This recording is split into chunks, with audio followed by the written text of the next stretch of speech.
यार वैसे तो रिटायरमेंट के टाइम ते कितना पैसा चाहिए होगा इस चीज़ को चैक करने लिए ऑनलाइन बहुत सारे टूल्स ने, तो इस वीडियो की अलग तो की जरूरत है। बट इन्होंने टूल्स के विचों मैं पर्सनली काफ़ी सारे टूल्स चैक किए हैं तो मैंने लग्या कि उन्होंने टूल्स के कोई भी एक्यूरेट नहीं है। ज़्यादातर टूल्स के कोई ना कोई अंजम्पशन है जो रियलिटी नालों किते ना किते अलग है, तो या फिर किते ना किते उन्होंने कोई इशू चल रहा है। तो अज की इस वीडियो के आप कॉमन ज्ञान वाली गल्लां नहीं करांगे कि वध तो वध पैसा सेव कर लो, मोडेस्टली नाल जियो। ਅੱਜ ਦੀ इस वीडियो ਦੇ ਵਿੱਚ ਆਪਾਂ ਗੱਲ ਕਰਾਂਗੇ ਕਿ ਫਾਈਨੈਂਸ਼ੀਅਲ ਇੰਡੀਪੈਂਡੈਂਸ ਤੇ ਜਲਦੀ ਰਿਟਾਇਰ ਹੋਣ ਦੇ ਲਈ ਤੁਹਾਨੂੰ ਐਗਜ਼ੈਕਟ ਕਿੰਨਾ ਅਮਾਉਂਟ ਚਾਹੀਦਾ ਹੋਵੇਗਾ। ਤੁਹਾਨੂੰ ਰਿਟਾਇਰ ਹੋਣ ਲਈ ਕਿੰਨਾ ਅਮਾਉਂਟ ਚਾਹੀਦਾ ਹੋਵੇਗਾ, ਇਹਦਾ ਜਵਾਬ ਬੇਸਿਕਲੀ 4 ਫੈਕਟਰਸ ਤੇ ਡਿਪੈਂਡ ਕਰਦਾ ਹੈ। ਪਹਿਲਾ ਕਿ ਤੁਹਾਡੀ ਕਰੰਟ ਉਮਰ ਕਿੰਨੀ ਹੈ ਤੇ ਤੁਸੀਂ ਕਿੰਨੇ ਸਾਲ ਬਾਅਦ ਰਿਟਾਇਰ ਹੋ। ਦੂਜਾ ਪੁਆਇੰਟ ਹੈ ਕਿ ਤੁਸੀਂ ਆਪਣੀ ਰਿਟਾਇਰਮੈਂਟ ਕਿੰਨੇ ਸਾਲ ਤੱਕ ਪਲਾਨ ਕਰਨੀ ਹੈ। ਜੇ ਸੌਖੇ ਸ਼ਬਦਾਂ 'ਚ ਕਹਾਂ ਤਾਂ ਤੁਹਾਡੀ ਲਾਈਫ ਐਕਸਪੈਕਟੈਂਸੀ ਕੀ ਹੋ ਸਕਦੀ ਹੈ। ਤੀਸਰਾ ਪੁਆਇੰਟ ਹੈ ਕਿ ਤੁਹਾਡੀ ਮੰਥਲੀ ਇਨਕਮ ਕਿੰਨੀ ਹੈ ਤੇ ਤੁਹਾਡਾ ਮੰਥਲੀ ਖਰਚਾ ਕਿੰਨਾ ਹੈ। ਤੇ ਚੌਥਾ ਐਕਸਟਰਨਲ ਫੈਕਟਰ ਹੈ ਜੋ ਤੁਸੀਂ ਕੰਟਰੋਲ ਨਹੀਂ ਕਰ ਸਕਦੇ, ਜਿਵੇਂ ਕਿ ਫਿਊਚਰ ਦੇ ਵਿੱਚ ਮਹਿੰਗਾਈ ਕਿੰਨੀ ਤੇਜ਼ੀ ਨਾਲ ਵਧਣ ਵਾਲੀ ਹੈ। ਜੇ ਸੌਖੇ ਸ਼ਬਦਾਂ 'ਚ ਕਹਾਂ ਤਾਂ ਇਨਫਲੇਸ਼ਨ। ਜੇਕਰ ਇਹਨਾਂ ਸਾਰੇ ਸਵਾਲਾਂ ਦੇ ਜਵਾਬ ਤੁਹਾਡੇ ਕੋਲ ਕਲੀਅਰ ਨੇ ਨਾ ਤਾਂ ਤੁਸੀਂ ਬੜੇ ਆਰਾਮ ਨਾਲ ਹੀ ਚੈੱਕ ਕਰ ਸਕਦੇ ਹੋ ਕਿ ਤੁਹਾਨੂੰ ਰਿਟਾਇਰਮੈਂਟ ਦੇ ਲਈ ਕਿੰਨਾ ਕਾਰਪਸ ਚਾਹੀਦਾ ਹੋਵੇਗਾ। ਬਟ ਇਹ ਸਾਰੀਆਂ ਚੀਜ਼ਾਂ ਦੇਖਣ ਦੇ ਵਿੱਚ ਤਾਂ ਕਾਫੀ ਕੰਪਲੀਕੇਟਡ ਲੱਗ ਰਹੀਆਂ ਨੇ ਨਾ, पर टेंशन ना लो। अज आप इस वीडियो के सारी कैलकुलेशनस करके देखेंगे। मैं इतने एक एग्जाम्पल लैके चलदा। मान लें कि एक लड़की है जिसका नाम है मीरा, वो उम्र 25 साल है तो 50 साल की उम्र तक रिटायर होना चाहती है।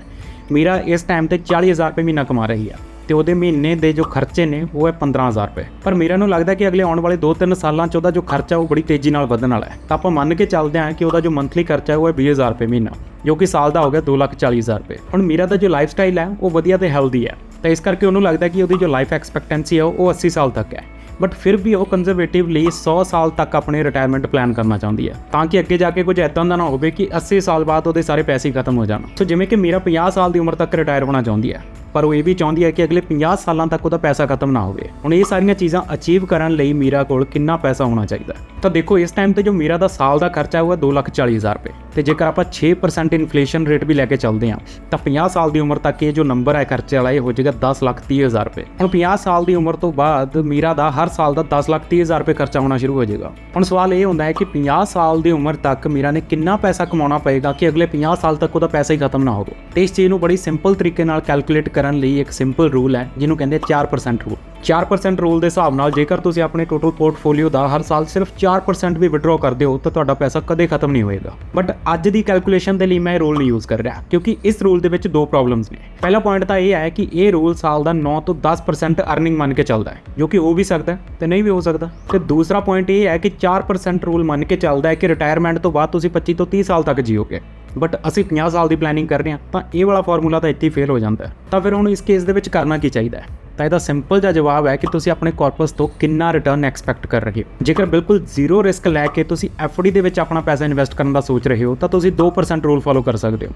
तो जेकर अपने कॉर्पस का 30 तो 40% तुसीं इक्विटी दे विच इन्वेस्ट करोगे तो तुसीं 3% रूल फॉलो कर सकते हो। सो 2% रूल के हिसाब नाल जो 50 साल बाद अमाउंट चाहिए होएगा 5 करोड़ 15 लाख रुपये। तो 3% रूल के हिसाब नाल जो 50 साल बाद अमाउंट चाहिए होगा वो होएगा 3 करोड़ 40 लाख रुपये। बट इन अमाउंट्स के विच असीं बाकी के खर्चे जिमें कि घर खरीदना, मैडिकल एमरजेंसीज या फिर होर खर्चे जिमें कि बच्चों की एजुकेशन, ट्रिप्स से जाना, ये सारियां चीज़ां इंक्लूड नहीं कीतियां ने क्योंकि हर इंसान के खर्चे अलग अलग होंगे। तो जेकर मीरा ये सारा कुछ भी इंक्लूड कर लैंदी है तो उन्होंने घट्टो घट्ट 4 करोड़ तो लेकर 7 करोड़ तक का कॉर्पस चाहिए होगा 50 साल की उम्र तक। तो ये सारा कुछ डिपेंड करेगा उसके रिस्क एपेटाइट पर। चलो हुण ये चीज़ तो पता लग गई कि एक्चुअल दे विच 50 साल की उम्र तक कितना पैसा चाहिए है। बट हुण एक होर बहुत बड़ा सवाल खड़ा हो जाता है कि अपनी इन्वेस्टमेंट किस तरीके नाल प्लान करे कि 50 साल की उम्र तक वो इन्ना पैसा इकट्ठा कर ले, क्योंकि फिलहाल तो वो बिल्कुल जीरो सेविंग्स ने। हालांकि मेरा कोई बहुत ही बड़ी रिस्क टेकर नहीं है, बट फिर भी आप मान के चलते हैं कि अपनी टोटल इन्वेस्टमेंट का 50 तो 60% तो ज़्यादा इक्विटी के विच एलोकेट नहीं करती।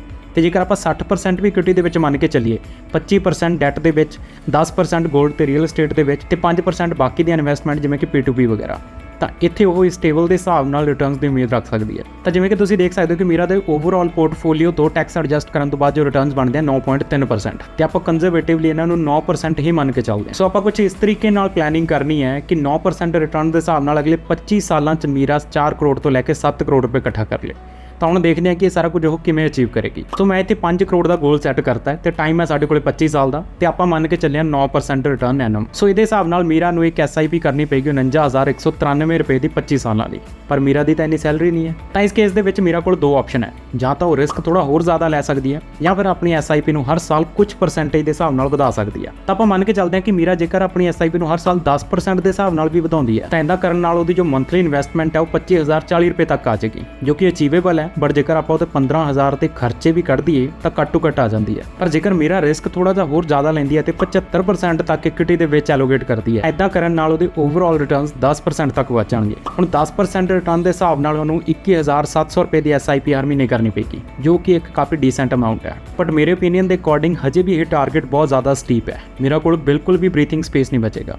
ਉਹਦੇ ਕੋਲ ਬਰੀਥਿੰਗ ਸਪੇਸ ਤਾਂ ਹੀ ਬਚੇਗਾ ਜੇਕਰ ਉਹ ਆਪਣੀ ਸੈਲਰੀ ਵਧਾਉਣ ਬਾਰੇ ਸੋਚਦੀ ਹੈ ਜਾਂ ਫਿਰ ਕੁਝ ਹੋਰ ਇਨਕਮ ਸੋਰਸਸ ਆਪਣੀ ਸੈਲਰੀ ਦੇ ਨਾਲ ਇਨਕਲੂਡ ਕਰਨ ਬਾਰੇ ਸੋਚੇਗੀ। ਬਟ ਫਿਰ ਵੀ ਕਿਸਮਤ ਤੇ ਕੰਸਿਸਟੈਂਸੀ ਦੇ ਨਾਲ ਆਈ ਥਿੰਕ ਇਹ 5 ਕਰੋੜ ਦਾ ਟਾਰਗੇਟ ਉਹ 50 ਸਾਲ ਦੀ ਉਮਰ ਤੱਕ ਅਚੀਵ ਕਰ ਸਕਦੀ ਹੈ ਤੇ ਤੁਸੀਂ ਵੀ ਆਪਣੀ ਰਿਟਾਇਰਮੈਂਟ ਪਲਾਨ ਇਸੇ ਤਰੀਕੇ ਨਾਲ ਕਰ ਸਕਦੇ ਹੋ। ਬਾਕੀ ਸਾਨੂੰ ਕਮੈਂਟ ਸੈਕਸ਼ਨ ਦੇ ਵਿੱਚ ਜ਼ਰੂਰ ਦੱਸਿਓ ਕਿ ਤੁਹਾਡੀ ਰਿਟਾਇਰਮੈਂਟ ਏਜ ਕਿੰਨੀ ਹੈ ਤੇ ਤੁਸੀਂ ਆਪਣੀ ਰਿਟਾਇਰਮੈਂਟ ਦੇ ਲਈ ਕਿੰਨਾ ਅਮਾਊਂਟ ਸੋਚਿਆ ਹੋਇਆ ਹੈ। ਮਿਲਦੇ ਹਾਂ ਕਿਸੇ ਹੋਰ ਵੀਡੀਓ ਦੇ ਵਿੱਚ। Till then be ਕਿਫਾਈ।